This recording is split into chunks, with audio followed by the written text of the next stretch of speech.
এরপর প্রশ্ন হলো, সহবাসের পর কোরআন পড়া যায় না, কিন্তু ঘুম যাওয়ার দোয়া পড়া যাবে কি? কোরআন তেলাওয়াত আর ঘুমের দোয়া এক না। গোসল ফরজ অবস্থায় আল্লাহর জিকির বা ঘুমের দোয়া বা অন্যান্য দোয়া এগুলো করাতে অসুবিধা। একজন মুসলমান গোসল ফরজ হওয়ার পর খুব দ্রুততার সাথে গোসল করা উচিত।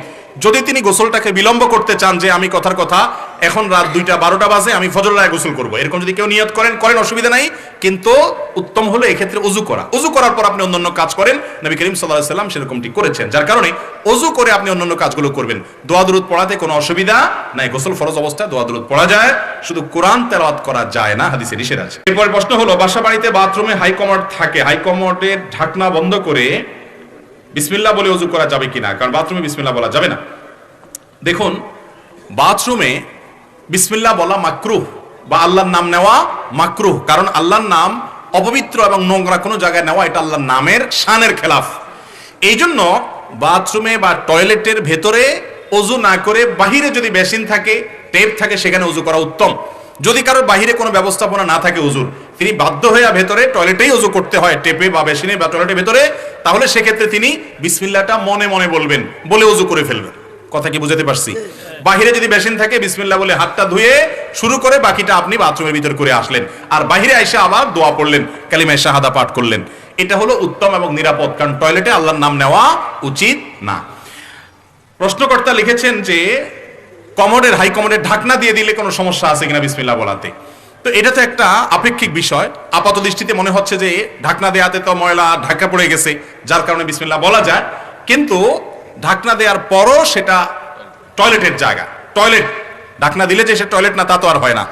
একটা উত্তম পদ্ধতি হলো, অনেক উলামা ইকরাম পরামর্শ দিয়েছেন যে অনেকের বড় টয়লেট থাকলে বিশেষ করে সুযোগ থাকে, কমোডের যে কমোড বা প্যান যেটা থাকে, এটার সাথে আপনার টেপের মাঝখানে আড়াল দেওয়া। আজকাল প্লাস্টিকের অনেক পর্দা হয়েছে, টেনে পর্দা দিয়ে দেওয়া যায়, অথবা বুক পরিমাণ ওয়াল করে দেওয়া, তাহলে পার্টিশন করে দিলে ওইটা টয়লেট হলো, এটা ওযুখানা হলো, হাত ধোয়ার জায়গা হলো। তাহলে সেক্ষেত্রে আপনি বিসমিল্লাহ পড়তে পারেন। আর এত যদি অসুবিধা হয়, তাহলে বাইরে ওযু করেন অথবা বিসমিল্লাহটা বাইরে করেন। আর ভিতরেও যদি করতে চান ওযু হবে, কিন্তু বিসমিল্লাহটা মনে মনে করবেন। মুখেও যদি বিসমিল্লাহ বলেন তাতে ওযু হয়ে যাবে, কিন্তু কাজটা অনুত্তম হলো। এটাকে আবার মানুষ এত হার্ডলি নেয় যে বাথরুমে তাহলে ওযু করলে ওযুই হবে না, ওযু হবে না, ব্যাপারটা সেরকম না। বাকি আল্লাহর নামটা সেখানে নেওয়াটা অনুচিত, অনুত্তম কাজ, জাস্ট এইটুকু। এরপর প্রশ্ন হলো, আমরা দেখি যখন কোনো লোক মারা যায়, জানাজার নামাজের পরে খাটের 4 কোণায় 4 জন ধরে নেয়, কিন্তু কথা হলো এই যে 10 কদম হাঁটার পর খাটের কোণা পরিবর্তন করে, এরকম করে 4 বার পরিবর্তন করে 40 কদম হলে স্বাভাবিকভাবে হাঁটে, এটা কতটুকু শরীয়ত সম্মত একটু বিষয় দিলে ভালো হতো।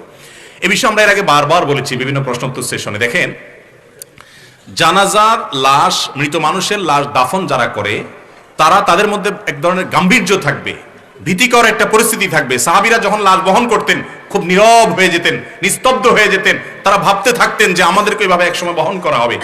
এই 10 কদম পর পর পরিবর্তন করা, গনে গনে এই কদম গোনা এবং আপনার এটাকে পরিবর্তন করার এই যে কাজের মধ্যে আমরা ব্যস্ত থাকি, তাহলে আপনি কল্পনা কখন করবেন মৃত্যু নিয়ে? আপনার জীবনের বাস্তবতা নিয়ে আপনি ধ্যান কখন করবেন?